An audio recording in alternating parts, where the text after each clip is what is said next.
ચલો હવે આપણે જોઈશું બાયોફોર્ટિફિકેશન. બરાબર, ગઈકાલે વાત કરીએ એસસીપી અને બાયોફોર્ટિફિકેશન શોર્ટ નોટમાં પૂછાય છે, વારંવાર આ વસ્તુ રિપીટ પણ થાય છે. બરાબર, તો સૌ પ્રથમ આપણને કેમ એક કોષજન્ય પ્રોટીન એસસીપી એટલે ખબર પડી કે સૂક્ષ્મજીવોમાંથી આઠવણની ક્રિયા દ્વારા પ્રોટીન કાઢીએ છીએ. બરાબર, તો બાયોફોર્ટિફિકેશન એટલે શું? તો જોજો, લોક તંદુરસ્તીમાં સુધારો કરવા માટે, બરાબર, લોકોની હેલ્થમાં સુધારો કરવા માટે સંવર્ધિત પાકોમાં વિપુલ જથ્થામાં વિટામિન્સ અને ખનિજ તત્વો અને સ્વાસ્થ્યવર્ધક પ્રોટીન હોવા જરૂરી છે. આ તો કોમન સેન્સ છે કે આપણને ખબર પડે કે લોકોની તંદુરસ્તીમાં વધારો ક્યારે આવે? જ્યારે એ લોકો તંદુરસ્ત ખોરાક ખાશે ત્યારે. તંદુરસ્ત ખોરાક કોને કહેવાય? જ્યારે ખોરાકની અંદર પ્રોટીન, વિટામિન એ ભરપૂર માત્રામાં હોય તો એને આપણે હેલ્ધી ખોરાક તરીકે ઓળખીએ છીએ. એવો હેલ્ધી ખોરાક ખાઈશું એટલે મનુષ્યો, સજીવો બધા તંદુરસ્ત રહેવાના છે. બરાબર, તો એ જે ખોરાક છે એમાં વિટામિન છે, ખનિજ તત્વો છે, પ્રોટીન, એને આપણે વધારે પ્રમાણમાં વધારવાની જરૂર છે. તો સંવર્ધિત પાકો, સંવર્ધન દ્વારા વનસ્પતિના પાકોમાં એ બધી વસ્તુઓનું પ્રમાણ ઊંચું લાવી દેવામાં આવે તો એને આપણે બાયોફોર્ટિફિકેશન તરીકે ઓળખી શકીએ. એટલા માટે લખ્યું છે કે લોક તંદુરસ્તીમાં સુધારો કરવા સંવર્ધિત પાકોમાં વિપુલ જથ્થામાં વિટામિન્સ, ખનિજ તત્વો અને પ્રોટીન હોવા જરૂરી છે. તેથી સુધારેલી જાતિઓમાં સંવર્ધન કરીને પ્રોટીન અને તેલનું પ્રમાણ ઊંચી લાવવામાં આવે, તેની ગુણવત્તા તેમજ વિટામિન અને સૂક્ષ્મ પોષક તત્વોની માત્રામાં વધારો કરી શકાય છે. ઇન શોર્ટ, મગજમાં એવું બેસાડી દેવાનું કે બાયોફોર્ટિફિકેશન એટલે પાકની અંદર પ્રોટીન છે, વિટામિન છે, તેલ છે, કાર્બોહાઈડ્રેટ છે વગેરેનું પ્રમાણ ઊંચું લાવવું અને એ વધારે પ્રમાણવાળું પાક રેડી કરવો, એને આપણે સંવર્ધિત પાક કહી શકીએ.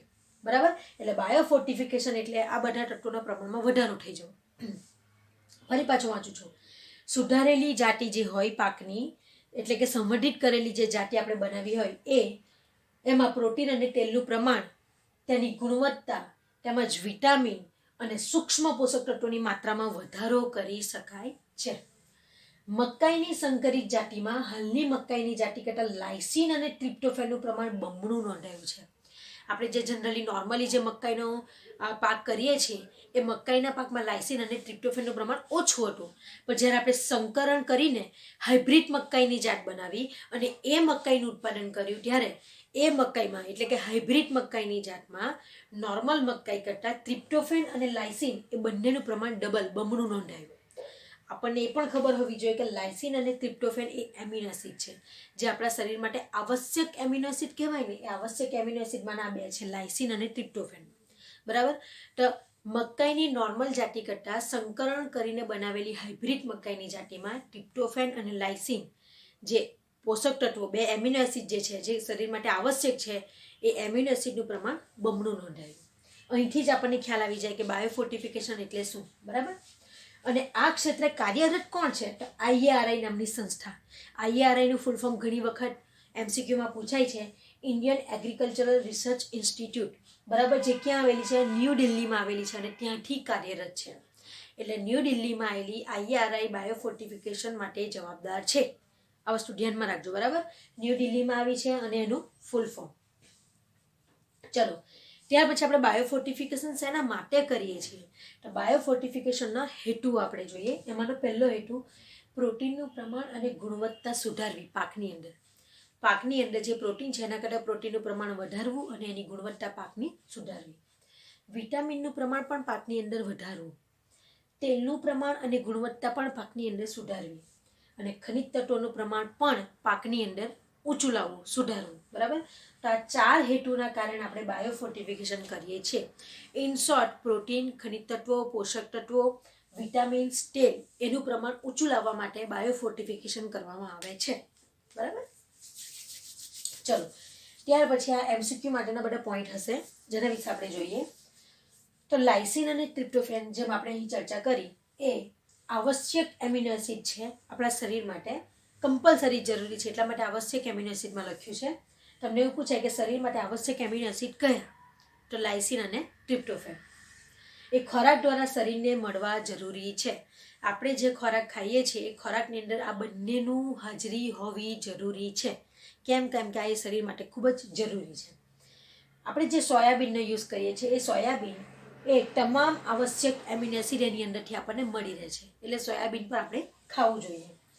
ઘઉં એટલાસ 66 નામની જે જાત છે ઘઉંની એટલાસ 66 નામની જે જાત છે એમાં પ્રોટીનનું પ્રમાણ નોર્મલ ઘઉં કરતાં ઊંચું નોંધાયું છે. આ બધા એમસીક્યુ માટેના પોઈન્ટ છે, બરાબર. ત્યાર પછી IARI દ્વારા વિટામિન એનું ઊંચું પ્રમાણ ધરાવતી ગાજર. હવે જોજો, આ ન્યૂ દિલ્હીમાં આવેલી IARI દ્વારા શું નવું બનાવવામાં આવ્યું? તો વિટામિન એનું ઊંચું પ્રમાણ ધરાવતી ગાજર, વિટામિન સીનું ઊંચું પ્રમાણ ધરાવતું કારેલા, રાઈ, ટામેટા અને કેલ્શિયમ અને લોહનું ઊંચું પ્રમાણ ધરાવતી પાલક, બથુઆ જેવી જાતિ એ લોકોએ વિકસાવી છે, બરાબર. વિટામિન એનું ઊંચું પ્રમાણ ધરાવતી ગાજર, સીનું ઊંચું પ્રમાણ ધરાવતી કારેલા, રાઈ, ટામેટા, કેલ્શિયમ અને લોહનું ઊંચું પ્રમાણ ધરાવતી પાલક, આવી બધી જાતિઓ IARI દ્વારા સંવર્ધિત કરીને બનાવવામાં આવી છે. લાઇસિનનું ઊંચું પ્રમાણ ધરાવતી મકાઈની જાતોમાં કઈ તમને એવું પૂછે કે લાઇસિનનું ઊંચું પ્રમાણ ધરાવતી મકાઈની જાતના નામ આપો, તો 3 જાતોના નામ છે, જેમાંની પહેલી છે શક્તિ, બીજી છે રતન અને ત્રીજી છે પ્રોટીના. શક્તિ, રતન અને પ્રોટીના આ 3 મકાઈની જાત છે જેમાં લાઇસિનનું પ્રમાણ વધારે જોવા મળે છે, બરાબર. અહીં તમારો બાયોફોર્ટિફિકેશનનો ટોપિક પૂરો થાય છે. શોર્ટમાં તમને પૂછાય તો આટલા ટોપિક તમારે કવર કરવાના, બરાબર. ચલો હવે આપણે ચેપ્ટરનો લાસ્ટ ટોપિક જોઈશું, વનસ્પતિ પેશી સંવર્ધન, જેમાં આપણે 2 સંવર્ધન ડિટેલમાં થોડાક જોઈશું, બરાબર. તો આજે આપણે એ 2 કયા સંવર્ધન છે એના વિશે ખાલી ઓળખાણ મેળવીશું અને આવતીકાલે આપણે સંવર્ધન વિશે થોડું ડિટેલમાં જોઈશું. તો જોઈએ વનસ્પતિ પેશી સંવર્ધન. તો સૌપ્રથમ વનસ્પતિ પેશી સંવર્ધન એટલે શું? તો વનસ્પતિ પેશી સંવર્ધન એટલે વનસ્પતિની અંદરથી, આપણને ખબર છે કે વનસ્પતિ કોષોની બનેલી છે, કોષો ભેગા થઈને પેશી બને છે, પેશી ભેગી થઈને અંગ બને છે, બરાબર. તો વનસ્પતિ પેશી સંવર્ધન એટલે કે વનસ્પતિના કોષ, પેશી કે અંગોને ચોક્કસ સંવર્ધન માધ્યમમાં ઉછેરીને તેની જાળવણી અને વૃદ્ધિ કરવી. એટલે કે વનસ્પતિમાંથી અમુક કોષોને કાઢી લેવાના, બરાબર, જેને આપણે નિવેશ્ય તરીકે પણ ઓળખીએ છીએ, અને વનસ્પતિમાંથી કાઢેલા એ કોષોના સમૂહને ઘણી વખત કેલસ તરીકે પણ આપણે ઓળખીએ છીએ, બરાબર. તે વનસ્પતિમાંથી આપણે જે કોષ અથવા તો પેશી અથવા તો અંગ જે બહાર કાઢી લઈએ છીએ એને લેબની અંદર જંતુમુક્ત વાતાવરણમાં એ સંવર્ધન માધ્યમ બનાવવામાં આવે. વનસ્પતિ જમીનમાંથી જે ખનિજ પોષક તત્વો મેળવે છે એ ખનિજ પોષક તત્વો એડ કરીને એના માટે સંવર્ધન માધ્યમ બનાવવામાં આવે.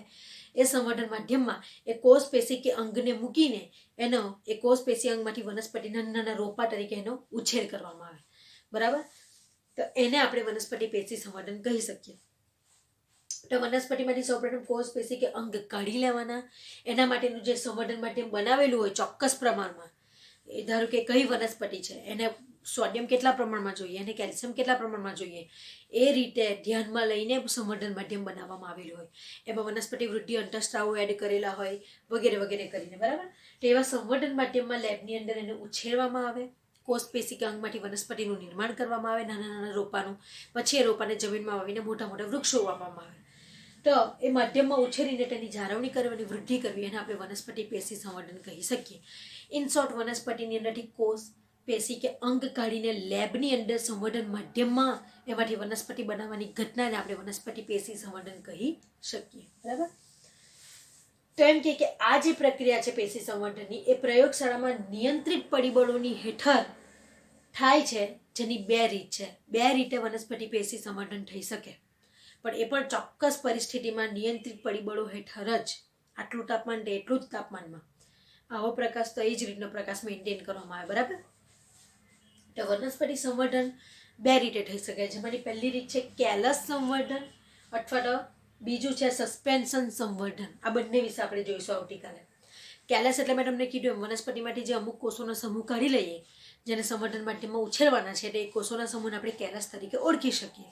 તે કેલસ સંવર્ધન અથવા સસ્પેન્શન સંવર્ધન, આ કેલસ અને સસ્પેન્શન સંવર્ધન આ બંને રીત જ છે. અને બીજું છે ભ્રૂણ સંવર્ધન, જેમાં આપણે વનસ્પતિના કોષ કાઢીએ છીએ, વનસ્પતિમાંથી ભ્રૂણ કાઢી લઈને ભ્રૂણનું સંવર્ધન માધ્યમમાં ઉછેર કરવામાં આવે, બરાબર. તો બંને રીતો વિશે આપણે આવતીકાલથી જોઈશું.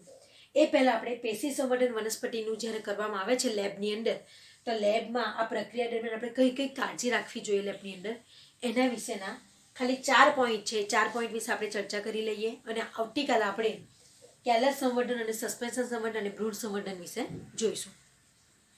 તો સૌ પ્રથમ વનસ્પતિ પેશી સંવર્ધન લેબમાં કરતી વખતે સૌપ્રથમ પહેલું પ્રયોગશાળામાં જંતુ મુક્ત વાતાવરણ જાળવવું જોઈએ.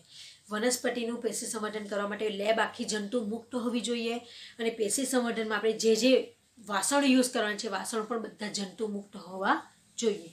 બીજું, પસંદ કરેલ નિવેશ્ય એટલે વનસ્પતિમાંથી આપણે જે કોષ પેશી કે અંગ કાઢી લઈએ છીએ ને એ જે પોર્શન કાઢીએ છીએ ને સંવર્ધન માધ્યમમાં ઉછેરવા માટે એ પોર્શનને આપણે નિવેશ્ય તરીકે ઓળખીએ છીએ. બરાબર? એટલે નિવેશ્ય એટલે ગુજવાટા નહીં.